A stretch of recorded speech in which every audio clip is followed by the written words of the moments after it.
দর্শক, German white hybrid ঘাস কাটা হচ্ছে জমি থেকে, দেখতেই পারতেছেন। খুব চমৎকার কিন্তু ফলন হয়েছে।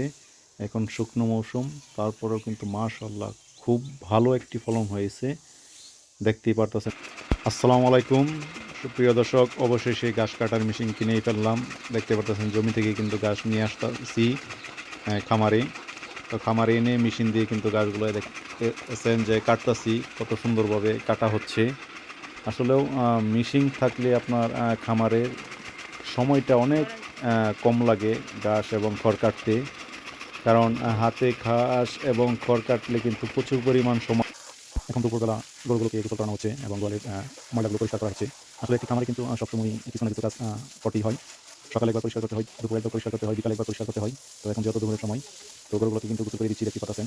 আসলে যদি খামার করে আপনি ঠিক মতন সময় না দিতে পারেন খামারে, তাহলে কিন্তু আপনার খামার করে লাভবান হওয়াটা খুবই কষ্টকর। আপনার পর্যাপ্ত পরিমাণ সময় দিতে হবে। সকাল, দুপুর, বিকাল, রাত আপনার সবসময় খামারে তদারকি করতে হবে। কোন সময় কী করতে হবে না হবে সেটা কিন্তু আপনার খেয়াল রাখতে হবে। তো যেহেতু এখন দুপুর সময় গরুগুলোকে গোসল করিয়ে দিব, তারপর গরুগুলো একটু রেস্টে যাবে। তারপরে আমি বিকাল হলে যে গাছগুলো জমি থেকে কেটে এনেছি, মেশিনে কাটলাম, দেখতে পাচ্ছেন। তো সেগুলো কিন্তু খেতে দিব। তো আমি মূলত দুবেলা ঘাস দিয়ে থাকি, সামান্য কিছু খড় দিই, কারণ আমার অঞ্চলে খড়ের কিন্তু প্রচুর দাম। তাই কিন্তু আমি খড়টা ঘাস থাকা অবস্থায় কিন্তু আমি গরুকে কখনোই খড় দিই না, দিলেও খুবই সীমিত। আসলেও ঘাস ছাড়া খামার পরিচালনা করা কিন্তু খুবই কষ্টকর, অনেক খরচ বেড়ে যায়।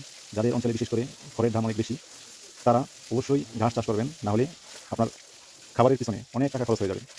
আর যদি আপনার এই ঘাস চাষ থাকে, তাহলে কিন্তু আপনার খাদ্য খরচ খুবই কম হবে।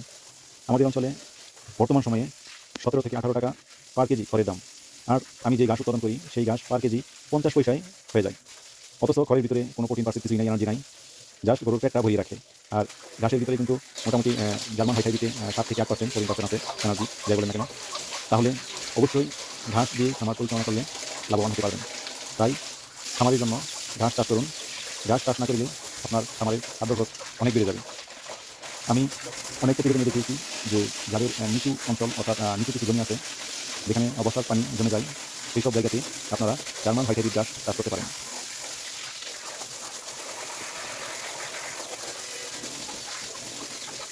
তাই এই ঘাসের কাটিং সংগ্রহ করতে স্ক্রিনে দেওয়া নাম্বারে যোগাযোগ করলে কুরিয়ান সার্ভিসের মাধ্যমে এই ঘাসের কাটিং আমি সারা বাংলাদেশে পৌঁছে দিয়ে থাকি।